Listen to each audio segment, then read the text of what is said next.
So tell me where you're at and let's sit down together, and don't be embarrassed, which a lot of times they are because they feel like, I don't know this, I'm embarrassed. I say nothing you're going to tell me is going to make me drop my jaw because I probably did it. Yeah. But I never, and I just tell them in my business, I never made any decisions without knowing where I was financially to the penny. I knew exactly where I was, and I had CPAs and I had a corporate attorney, and I had all those people in place, but I still knew where I was financially before I brought any new employee on, a 6-figure employee on. I had to purchase a piece of equipment for $80,000. Right. I never made any move until I knew where I was financially and to know how I was going to have to make adjustments.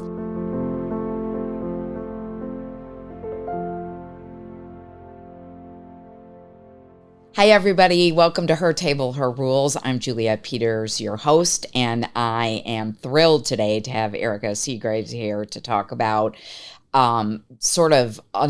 really, there's so many topics. She has a consulting business, but her story as to how she transitioned from what she started her career doing to where she is now, and all of the lessons along the way are going to be really important, I think, for people to listen to. So let's kind of start at the beginning, which is you grew up in an entrepreneurial family. And your parents owned businesses. So that was what you knew as a kid, right? Right. But you decided to go in a different direction when you first started your career. So explain that. Yeah, I did. So my mom was a nurse. My dad worked in a factory by trade, but then they also knew they wanted additional sources of revenue. So they started their own businesses. And at a very young age, I watched them grow the business, and I worked in the business with them. And their desire was for me to take over at least one of the businesses. Because they had kind of been grooming me to do that and keep it in the family name. But I realized around 1920 that was not the path that I wanted to take. I wanted to take a completely different path. I did want to be in business of some sort, but not particularly those two businesses. And just my passion for business was, I had that at a very young age. I knew that I wanted to own some type of business. So what ignited your passion, though, when you went to college originally, and where did you kind of end up hanging out for a fair amount of years? What were you doing? Sure. My undergrad was in education originally. I thought maybe I wanted to be a teacher because I really like teaching and working. It was with children. So I really liked working with children. Around my last year, I realized that I didn't think that was the path I wanted to take. So I kind of switched gears and went into neurophysiology. I did like science and in medicine. I always did well with sciences in high school. And so I thought that was the path I thought I would want to take. Yeah. So fast forward, I ended up working for a large academic institution, hospital in Indiana. I worked there for about 5 years or so. And I went as far as I could go at the hospital. So I became triple board certified. There are certain certifications that we had to have. So I quickly excelled at that. I was teaching and speaking to neurosurgeons and fellows and residents and hospital administration. I just felt like there's something bigger in me that I have to do something else. Yeah. And so I ended up resigning from the hospital and starting the business and working at smaller hospitals, going to community hospitals that didn't offer the service that the academic center did. And so I basically pioneered neurophysiology at the smaller hospitals in Indiana. I thought this will be great. It'll just be me. I'm an entrepreneur, me and one piece of equipment, and I can just work at my leisure and have flexibility and raise my 2 boys. The business grew so quick and so well that I ended up having 20 employees at one point, multi-states outside of Indiana, 15 hospital contracts, and it just grew so well. And then that trigger just kind of switched, and I thought I'm good at this. I'm good at running a business and managing employees and growing. And so that's basically when all that happened for me in my mid-20s. And then you had that business for a number of years, and you eventually sold it. I did. What was the path to the sale, though? What are some of the hardest lessons that you learned in growing a business to a point where it would be sellable? And if you will, focus on a little bit this idea that you were pretty intentional about what you intended to do with that business, right? So how did you tell me kind of how you walked through that in the path that you were setting out? So it wasn't until probably, I owned the business for 16 years. Yeah. It probably wasn't until the close to the 10th year that I knew I was ready to sell it. Yeah. But at that time, I had other businesses coming to me and trying to acquire my business, but I didn't think the time was right because I wanted to make a certain, valuation for the company. So I just felt like this isn't right. And I don't love this company that I'm going to be selling it to, because it was very important to me not to just, this was my baby. This was my third child. So I didn't want to just give this business to anyone. I wanted to maybe stick around for a year, transition the business. And so I wasn't in a position that I had to do that. I wanted to make sure it was the right company that acquired my business. And so I also knew that was one thing, and none of the buyers were of much interest to me. And I knew that I was in control of that. And the second thing was I needed to get it to a different level if I wanted to make the maximum, profit for this, sale for this business. And so I knew I wasn't quite there either. And so I just kind of had to sit with myself and be quiet and say, what do I need to do to make that change so I can get to that next level? And that's when I knew that I had to put in a lot of my resources, take less of a paycheck even for myself, bring on more key people to the team and grow. And it was at that time when I did that, that's when my business really took off. And then I knew this is the time. This is the time I need to bow out and exit when my business is running beautifully and everything's going well and I have the best team I've ever had. That was that moment for me. And unfortunately, so much, and I, as part of my business, I help people buy and sell businesses. And unfortunately, a lot of times people are selling when things are going badly, right? Or they have a health event or whatever the situation is. And they haven't planned for, how do I get the highest value for my business? I'm curious though, when you're going through that and you're building a business, at what point, were you accessing expertise? Because you don't just sort of come out of the womb knowing what a valuation is, how you get the biggest one, right? I think I heard you say delegate to elevate, right? These are not things that, you're as an entrepreneur born knowing. So what did you do to access the expertise you needed during this growth trajectory to get your business to the point where it was saleable?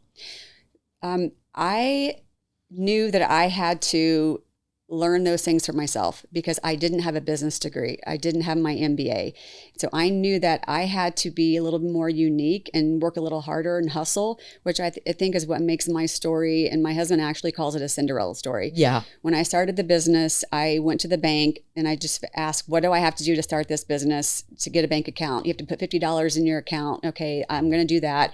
I got the LLC and being an S Corp. I did all the things while my husband was at work. I just started researching, doing all these things. Yeah. And so I knew that I was going to have grit and hustle and find all these things out for myself and just be around mentors and talk to the right people. So I would intentionally put myself in front of those very powerful people. Yeah. I would show up to different things, and if they're in events, and if my husband was having an event or we were going somewhere, I would be not over in the corner talking about our kids and how beautiful and smart they are. I was like, where's the business conversation? That's the corner I want to be in.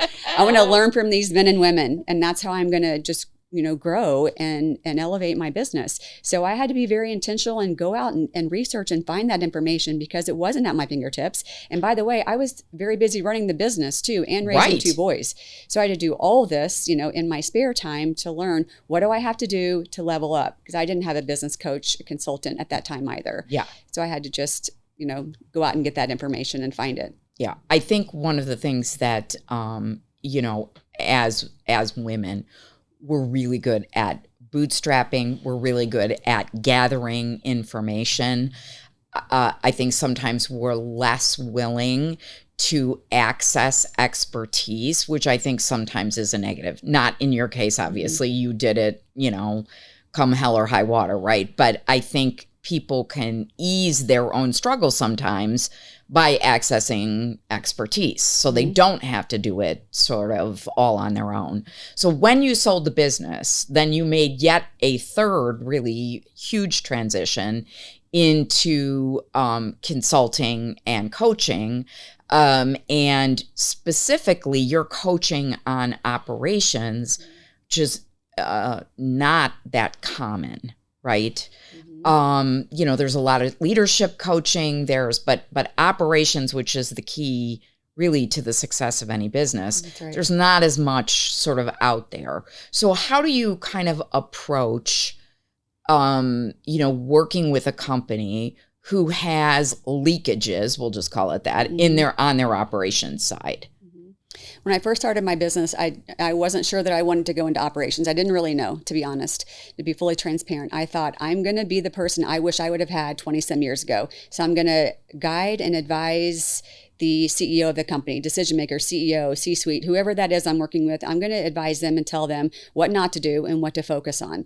So that was that's how I started my business. And then I began to learn that I've always been good at operations. I also am a creative and a visionary and those things, but I don't want to be that person anymore.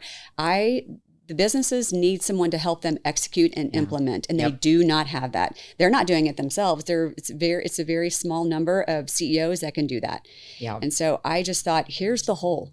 Here's where the challenges are. Here's where people are getting stuck. This is my niche. I'm very detail oriented. I can multitask. I can look at things very objectively and say, have you considered doing this? Let's pivot and do this. And so, I'm a little critical in a good way though, because I can find that the areas that they need to focus on and then capitalize on their strengths and what they're doing good. So I thought, this is something here. This is the path that I'm supposed to be doing. I'm okay sitting second fiddle. I'm okay being a co-pilot. I don't want to be in that CEO chair anymore. This is what I love doing. And it gives me so much joy and pleasure to sit behind the scenes and then just guiding the CEO and saying, let's try this, let's do that. And let's do it consistently for 3 months to see if it works and sticks. And they call on me, well, what would Erica do? And I'm like, I'm happy you asked that. Here's what I would do. Here's my advice. What are the 3 things, if you had to boil it down to 3, that you see businesses make as errors, specifically maybe CEOs? What are the 3 things that are holding businesses back from accessing their kind of highest and best use and value? I'm glad you said 3, because most people say, give me one thing. And I say, I cannot tell you just one thing. It is at least 3. First is having the vision of where they want to take the business. And then taking that path and that trajectory and operating as lean as you can for as long as you can. That would be my first thing, to do what you can until you can't, and then bring in the right person to help you grow. But you have to have it within your budget. And so I always say operate lean. Whenever I work with businesses, I spend their money as if it's my money. So I look at every single one of their resources and their time, and I'll say, stop doing that. Stop spending your time doing that. It's not making a difference. Spend it over here. Yeah. So I think the biggest thing is for guiding them to look at their budget and when they can afford to make that next move to grow and not do the day-to-day things. I think that would be have the vision and bring the right person in for operations. The third, I'm trying to think of what other third piece, and I can't right how now. How important do you see, and do you see any differences between businesses that are run primarily by male CEOs and those that might be run by female CEOs? How important is culture to dialing in operations? Is it even a factor? 100%. Yeah. It is such a factor with a culture is. And I think the problem, some women executives that I have work with, they're either too nice and too lenient, or they're too stringent, and they can't find that middle ground. And I was that same person. I remember, so all the advice and guidance that I give is based on all the things I did wrong. Right. It's because I did all those things. Yeah. So I went into my business thinking I can be a clinician. I'm doing this. I do that. I'm the entire business. Yeah. And I held everything close to the vest. It wasn't until I had that pivotal moment for me that I said, my team, I need to respect them more. I need to show them more value. And that's when, really things started to change, for me and my business. And so that's how I guide my clients as well. Yeah, we've touched on this before in other interviews that I've done on this podcast, which is the inability to let go of certain aspects. And I completely agree with what you said, which is you have to have enough revenue to support the hire, right? This idea of throwing money out there when you don't know what money is coming in. I have this discussion all the time with women business owners, don't know their financials. They don't, they're just, that's probably guys too. I'm not making a gender thing there, but I'm saying I'm talking more to women who don't know their numbers, and they don't know, well, do I have enough money to hire the next person? And then there's a lot of fear around letting certain things go. Did you have that fear initially, and how did you get over that? I never had that fear. I always knew where I was with my money every single time. And I say the same thing to my clients. If they ask me, should I purchase this? Should I bring this employee in? I say, is it within your budget? Yeah. I want to know what your P&Ls are, and you have to share those with me. Even though I'm not your CFO or, CPA, I need to know those things, because operationally I can't help you. I can't negotiate with something I don't know. Yeah. So tell me where you're at, and let's sit down together, and don't be embarrassed, which a lot of times they are, because they feel like, I don't know this, I'm embarrassed. I say, nothing you're going to tell me is going to make me drop my jaw, because I probably did it. Yeah. But I never, and I just tell them, in my business, I never made any decisions without knowing where I was financially to the penny. I knew exactly where I was, and I had CPAs, and I had a corporate attorney, and I had all those people in place, but I still knew where I was financially before I brought any new employee on, a 6-figure employee on, had to purchase a piece of equipment for $80,000. Right. I never made any move until I knew where I was financially, and to know how I was going to have to make adjustments. We need to roll that back and say that twice, which is you must know your numbers. You cannot be afraid of them. You have to dig into them. Even when I'm coaching women and really about growing the business, and the primary purpose is not necessarily financial coaching, one of the first things I want to see is your P&L, your balance sheet, and I want you to be conversant in it, because that really matters.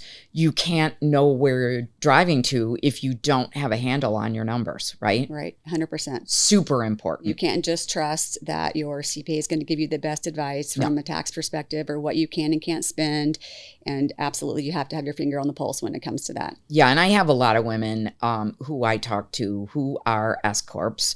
For those that may or may not know what an S Corp is, it's a tax election at its core. You can either have an LLC that's an S Corp election, or you can have a C Corp that's an S Corp election. But a lot of women in service-based businesses should have become S Corp a long time ago. Their CPA should have told them that and didn't, and they're losing money because of that. So the thing is, what I love about what you said is that it's not just the knowledge, but where you had information gaps, you plugged those holes. And sometimes that means you can plug those holes if you're fortunate enough to have. I'm a big fan of coaching and consulting. I think it's super important, but I also don't think you should do that until you're financially stable. That's right. Right. 100%. You have to be financially stable before you're accessing that kind of help, but then don't be afraid to access that kind of help. And in the interim, get every piece of, I'm the queen of free trainings through the years, right? When my business was really small and I couldn't afford, I did as many free trainings as someone would give, right? I understand it's marketing for them and they're trying to get me into, whatever. But in the meantime, I'm picking up great pieces of information, right? Absolutely. So there is that out there for you to be able to bootstrap, but you got to access it. Right. You have to find it. And when clients come to me or even colleagues I'm speaking to and they say, I don't know how to do this, I can't find this, I just say, I'll help you figure it out, but their resources are out there. You just have to hustle and have grit and go do it. Yeah. And nothing you say is going to make me feel sorry for you. Right. It's going to make you, make me tell you more than work harder. Go figure it out. Right. There is that is an, I think, an important thing to talk about, which is that, grit is really an important thing to have when you're starting your own business. And a lot of times it comes from making mistakes. And you said you've made mistakes. So tell us what kind of mistakes that you made, which you're like, oh boy, that was a doozy of a mistake. Yes. But you learned from it, right? Give us one of those mistakes. Oh gosh, when people ask how I have been so successful, I tell them it wasn't because of all the things I did right. It was because of all the things I did wrong. From hiring the wrong people, from trusting the wrong people. So I learned from both my mentors and my traders. I learned from both of those people, and I had to learn some really, tough lessons. I learned what it's like to go without getting paid as a business owner and CEO so that my employees can get paid. I learned that I had to go get loans, and the business had to run on that for a while until I was able to go out and get more business with sales. So I didn't rely on investment money. I had to go get the sales to bring in more money. Time, resources. I spent so much time focusing on things that didn't matter at the end of the day in the big picture, but I'm very self-aware, and something I think is a good characteristic of myself is I don't think that I know it all. I know a lot about business, but I don't know it all, and I love learning from people, including my clients that I work with right now. And I will be able to say, Erica, that was a really dumb move. That was you're being, it was dumb. So now I need to do something different. And how am I going to learn from this mistake? And I typically do learn from it, and I don't repeat it again because it was so costly to me with either my money or time resources that I can't get back. Let's talk for 1 second about, we need about 3 episodes, on this, because there's just so many learnings just in the way you've sort of conducted yourself, all the turns you've made. But and so I'm super excited to be able to bring this to everyone, because this is, real life, real talk, right? It's really, I think sometimes there's a lot of self-doubt, particularly we as women have self-doubt, and sometimes we let the doubt drive, right? How did you not let the doubt drive, especially when there are times in your business, we've all had them, lean times where you aren't, the business has to continue, and that means you as the entrepreneur are making sacrifices, right? But sometimes I meet people who don't want to make those sacrifices. So how did you not let the little scaries in your head win when you've had tough goes? Yeah, I had to find a release and give myself some grace, because there were times where I felt like I don't know that I should be doing this, or I want to give up. And I've had those thoughts, I've actually owned 3 businesses. So I've had those throughout my different businesses, that I have imposter syndrome. I shouldn't be here. And then I may have my moment where I feel sorry for myself for a day, or think, this sucks. I shouldn't be here. I don't know what I'm doing. I'm not at the level this female or male is at. This is where I want to be, but I'm not there. And then I just say, you know what? I have to give myself some grace. These are all things I have been able to accomplish. And my fan base is my husband and my mom, my 2 boys. They're so supportive, and that really gives me the ammunition. And by the way, in my first business, I knew there were times I wanted to stop and give up, but I said, I can't. I have employees counting on me, and this is how they're paying their bills and their family. So I'm too deep in this now, too late. Erica, you're in this, you're doing it. So you've got to feel sorry for yourself for a minute or a day, and then figure out what you need to do to change and get over this. And then I also work out. I have different techniques. I'm very much into health and fitness. And so I need that time to hike, or just have some creative time, and to think and be quiet. And so I do those things to let myself kind of reflect. And even to this day, figure out, where do I want to take this current business that I'm at right now? Where do I want to take this? So I still have those moments. I know you're working with companies, on the operation side, doing consulting, and even, doing some fractional work. What is the biggest thing you've learned from a fractional gig? And for those who don't know, fractional means, you're not just doing the consulting, you're actually sitting in the seat of a COO in a business, for a, finite amount of time or whatever, based on the project length. Or so what is something really incredible that you've learned from actually sitting in the seat in someone else's business? I've learned a lot from my clients. One of the things I say is, I'm going to teach them a lot and have them look at things from a different perspective. But I also learn things from them. And a lot of times they already know it and they have it within them. They just haven't been able to pull it out and to do the things. So what I've noticed with these really intelligent executives, decision makers, C-suite, CEOs, and even COOs, I've actually gone into companies where I've been the co-COO, knowing that I'm there to help train that person to take over when I leave. Because I do get offered full-time jobs. And I just choose to say, you know what, I'm going to bow out. I've been that happy mother and I've, now spread your wings and fly, but I'll still be here if you need me. Yeah. And so I learned lessons that, gosh, I wish I would have known. I just had that moment. I just got back from Dallas. And the executive I was speaking to, I thought, I wish I would have known this 20 years ago from my first business. Yeah. And so I enjoy it so much because I not only am able to help them see the things that they may already have hidden, they just didn't know, or maybe they do know, is to support them and say, yeah, you can do this. You have this. But I also learned things that, wow, I wish I would have known this 20 years ago. Man, I could have saved myself a lot of money and time and heartache.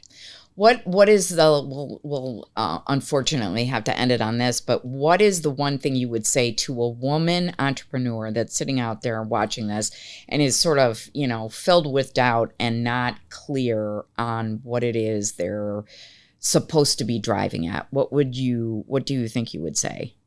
It probably would shock people, but I'm not going to say, go do it. You got this.